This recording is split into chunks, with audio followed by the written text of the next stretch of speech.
Assalamualaikum warahmatullahi wabarakatuh. Selamat pagi teman-teman. Semoga kalian semua dalam keadaan sehat dan selalu dalam lindungan Allah. Perkenankan, kami dari kelompok 8 yang beranggotakan saya, Yesika Sundari, dan kedua teman saya, Muhammad Ulul Absor dan Putriati. Di sini kami akan mempresentasikan hasil diskusi kami, yakni hadis tentang simsar dan ihtikar. Yang pertama, hadis tentang simsar. Pengertian simsar. Apa sih itu simsar? Simsar adalah perantara antara penjual dan pembeli dalam pelaksanaan jual beli. Adapun hadis tentang simsar di sini diriwayatkan oleh Al-Bukhari dari Ibnu Abbas radhiyallahu anhu.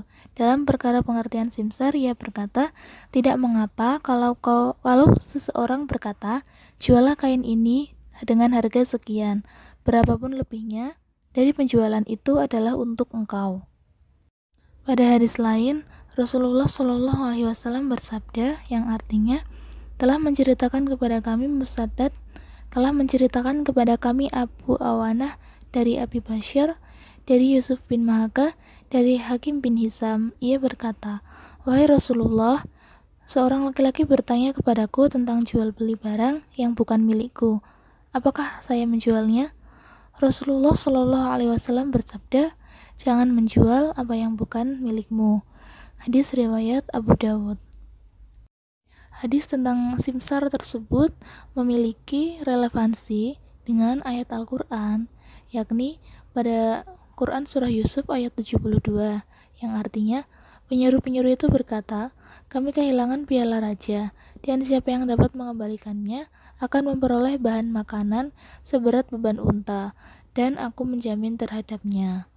Kemudian juga berrelevansi dengan Quran Surah An-Nisa ayat 29, yang artinya, hai orang-orang yang beriman, janganlah kamu saling memakan harta sesamamu dengan jalan yang batil, kecuali dengan jalan perniagaan yang berlaku dengan suka sama suka di antara kamu.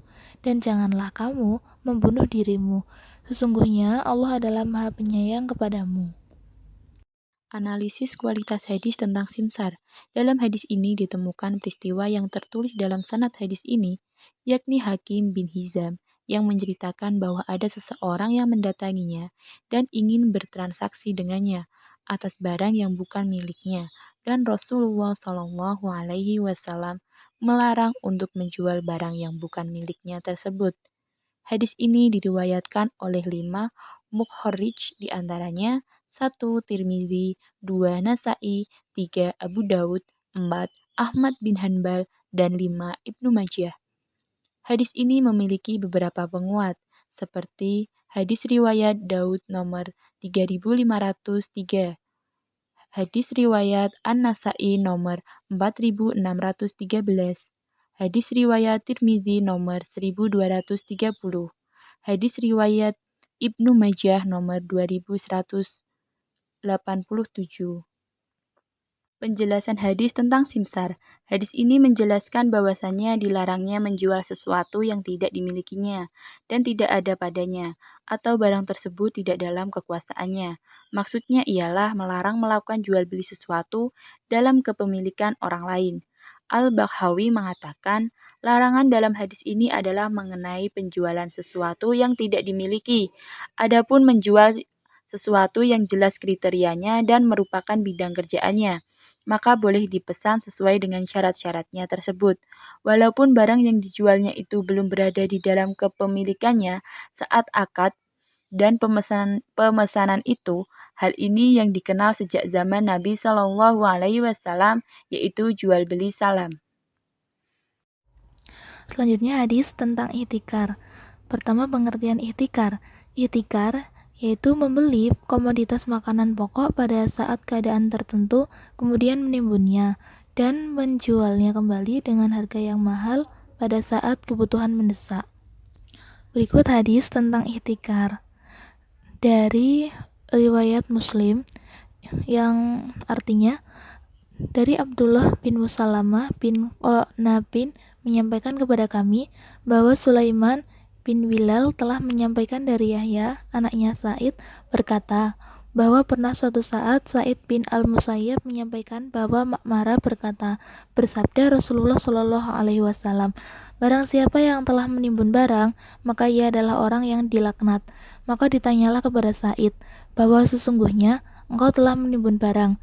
Dijawab Sa'id, bahwa hanya Ma'maralah yang telah menyampaikan berita ini, kalau pernah ada orang yang menimbun barang. Hadis riwayat Muslim. Relevansi hadis tentang ihtikar dengan ayat-ayat Al-Quran.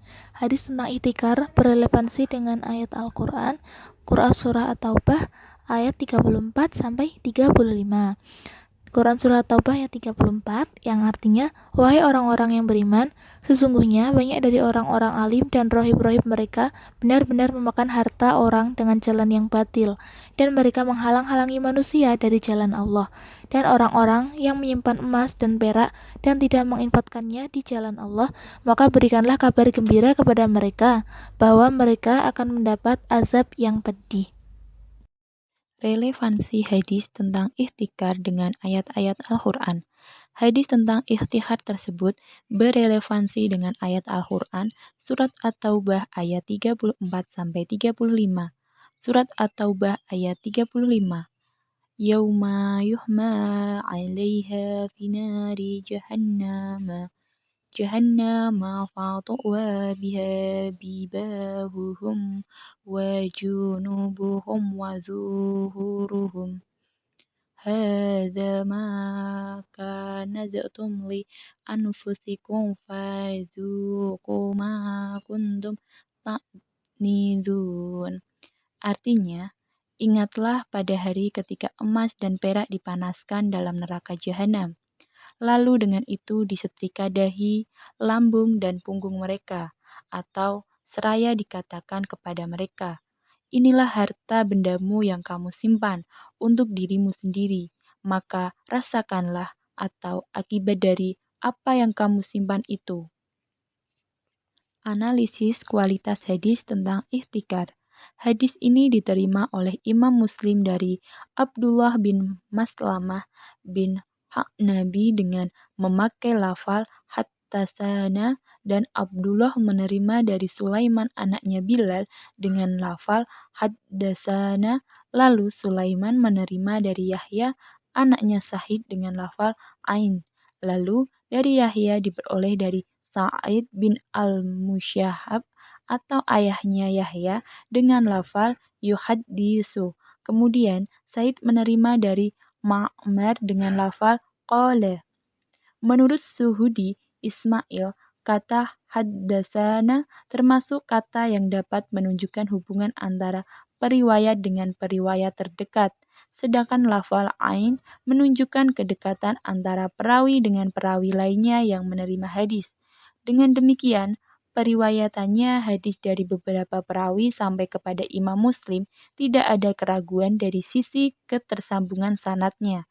Adapun hal yang berkaitan kualitas perawi, baik mengenai keadilan maupun kedabitannya dalam kitab Sahih Muslim yang telah disepakati oleh para muhaddis dan ahli hadis atas kualitas para perawinya. Dengan demikian, hadis di atas bisa disebut sahih dari segi sanadnya. Penjelasan hadis tentang ihtikar. Dari hadis di atas dapat dipahami bahwa hukumnya berlaku mutlak.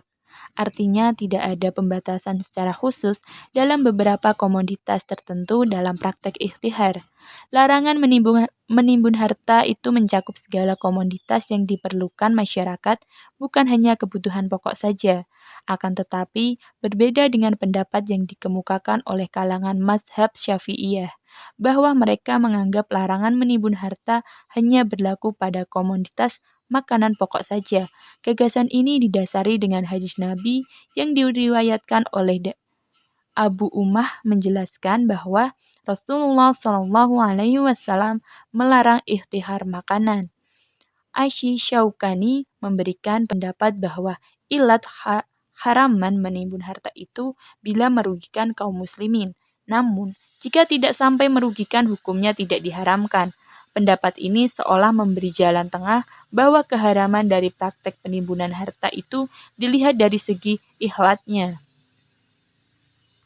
Sekian presentasi dari kelompok kami. Jika ada kesalahan, kami mohon maaf.